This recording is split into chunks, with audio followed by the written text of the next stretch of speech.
Welcome back, business owner. In this episode, we are going to be talking about attracting customers to your business.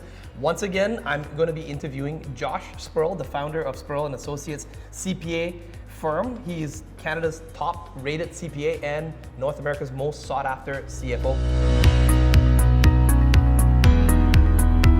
Josh, we hear all the time that to attract customers to your business, you need a unique selling proposition, meaning you need to have a good service or a good product. Is that true or is that a myth?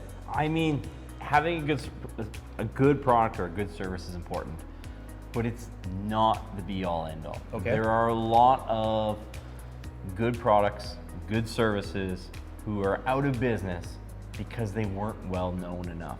Unfortunately, the saying goes that best known beats best every single time, right? Okay.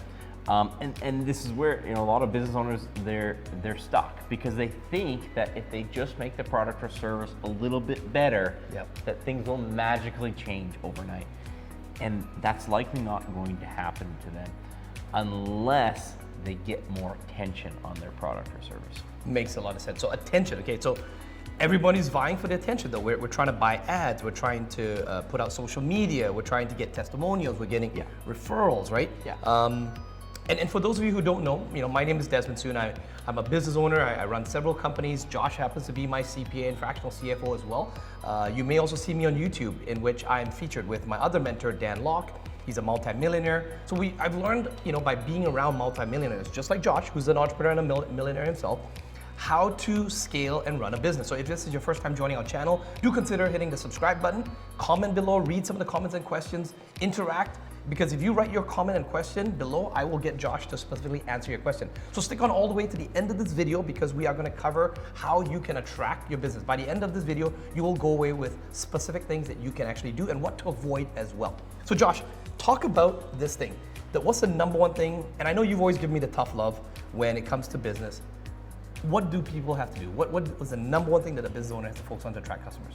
Number one is they're going to have to spend money on doing this, right? Yeah.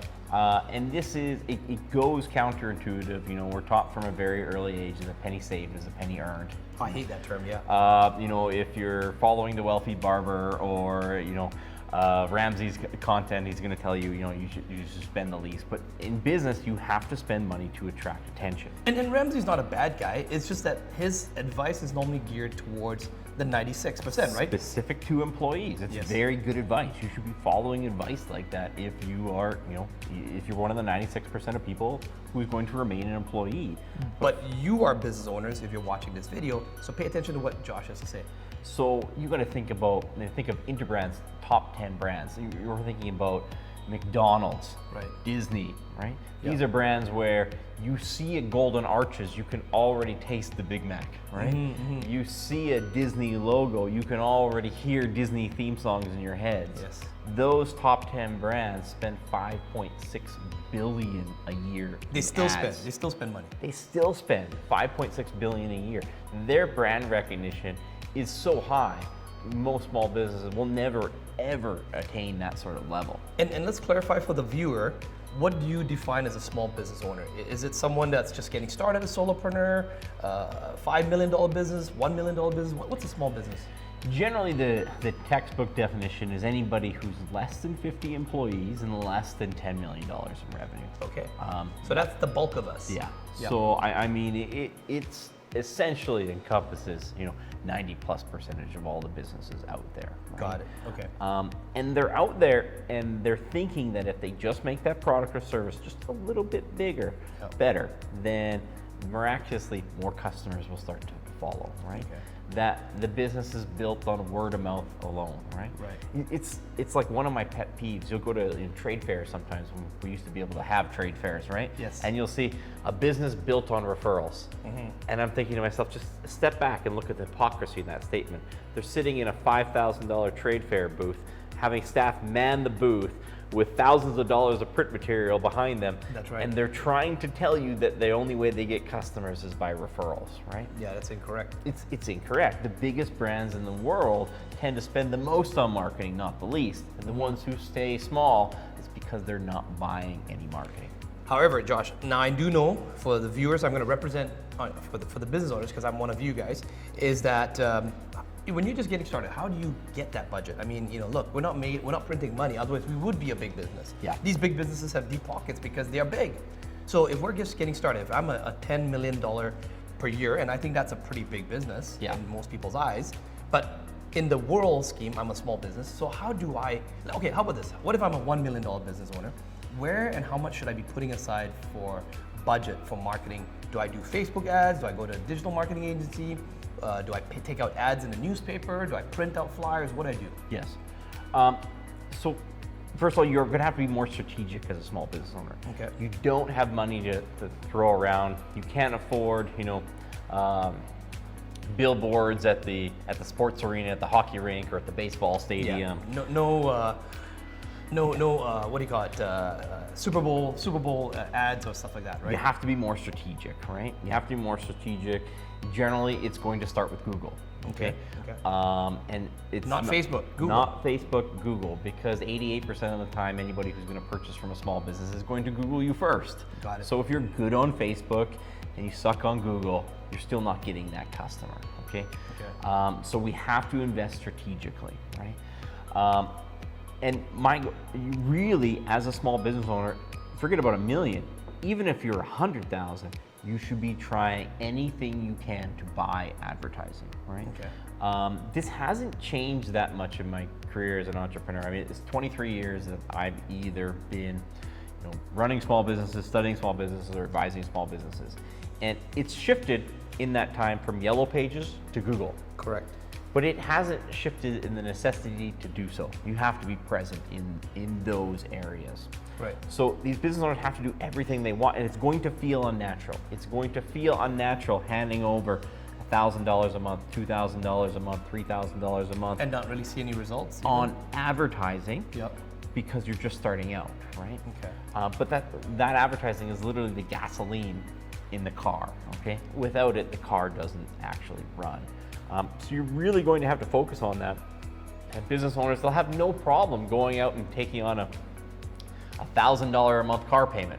Right. But when you tell that same business owner, hey, go buy $1,000 a month in ads, all of a sudden they get hesitant, right? Right. They'll take on copious amounts of new equipment or leasehold improvements, but to run the ads to actually bring people to that location, they're just not doing because it feels unnatural. But you have to look at who is the best in the game. And the people who are the best at it, they are spending the most on advertising, not the least on advertising. So let me get this straight. And as a business owner, I literally feel every day that it's a whirlwind. I've got meetings here, I've got to troubleshoot things, I've got to put out fires, there's an employee giving me some issues, I got to have that meeting, we're going to do hiring meetings. When do I have the time? How much time should I be setting aside for marketing? What if I don't know marketing? Who should I hire? Well, our partners at Inspired Method Marketing and Coaching, they'll walk you through it specifically to small business owners, focusing first on Google organic, both on Google Maps and on search engine optimization, then on launching SEO-based ads campaigns. That's where you need to be. I mean, it just hasn't changed in years. It's about $25. Yes, how much? It's about $2,500 a month to launch something that matters. Really? Right? Not like $10,000 a month. Because I come from the digital marketing space, and in that digital marketing space, people spend anywhere from $300 a day to sometimes $1,000 a day. Yeah. So you could be when you add it up, it could be anywhere from about $10,000 a month to even $30,000 a month. Yeah. About $2,500 a month, you can get a very good online presence, encompassing both organic search engine optimization articles and Google search ads, and some ad roll retargeting ads, and some Facebook ads that are specifically targeted to getting clicks to your website. Got it. Okay. And what's really odd is that number, that $2,500 a month. It's not that much different than 20 years ago on how much it costs to actually get a full page color ad in the Yellow Pages. Right. It was about the same, right? Yep. And people would tend to buy the listing that they could afford, just like now, right? Right. They buy the marketing they can afford, but it's kind of like the old school Yellow Pages where someone had a full color page ad and the next guy over here just had paid extra to bold his name. Right. Nobody saw his bolded name. Correct. The guy with the full page color ads got all the calls. The guy with the bolded ad did no better than the free listing. So what I'm hearing here then is it's how much money are we losing by not finding the $2,500 to create the yellow page, full page ad, correct? Or in this day and age, the Google ads first and getting that going first. Yeah, it needs to be a full court press. Right. Think of all the ways that you take money out of your business. Like really scrutinize your personal life at this point. You know, do we need that $1,000 a month of car payment? Do we need to eat out 2 or 3 times a week? You know, if you have a business and you are not buying marketing, you don't have a sustainable business. Right. Really, the odds will show that if you're not spending at least 2% of your revenue on paid online ads, I don't mean sponsoring your kid's soccer team. So wait, hold on, back up there. What is that? How much? 2%? At least 2% of your revenue in online ads. And those are Google, Adderall, Facebook. If you're not spending that much, the chances that you're going to have a decline in revenue, so you're going to be riding this revenue roller coaster all the time, are significantly higher. And just give the viewers a bit of a high-level overview, Josh, because they might see you as a CPA and a CFO. How did you know so much about marketing and SEO and stuff like that? Is that from your mentor, from Clay Clark? And how did you get so involved in this? Because I know personally from seeing your bookings calendar, you have a 2-3 month waiting list. Yes. You don't have a client attraction problem. Yes. Well, what you actually need is more team members, and you are growing and scaling steadily, but you don't have a client attraction problem. No, I mean, marketing, people think that marketing is an art form. It's a science, right? Right, okay. And if you can understand numbers, and I mean just like basic numbers, you can understand it.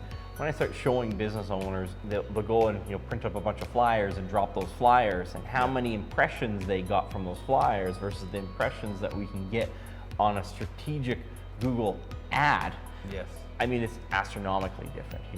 It would be the equivalent of getting your flyer out there for 1 cent a flyer, and only getting it in the hands of people who are actually interested, not just because they lived in a particular area. That's going to dump into the garbage most of the time. Right? Yeah, so I mean, it really comes down to a numbers game. I've learned a lot from Clay, but really, I've just been a student of business, and numbers, I think, 42% of the time, the business owner is going to fail because they can't attract enough customers, right?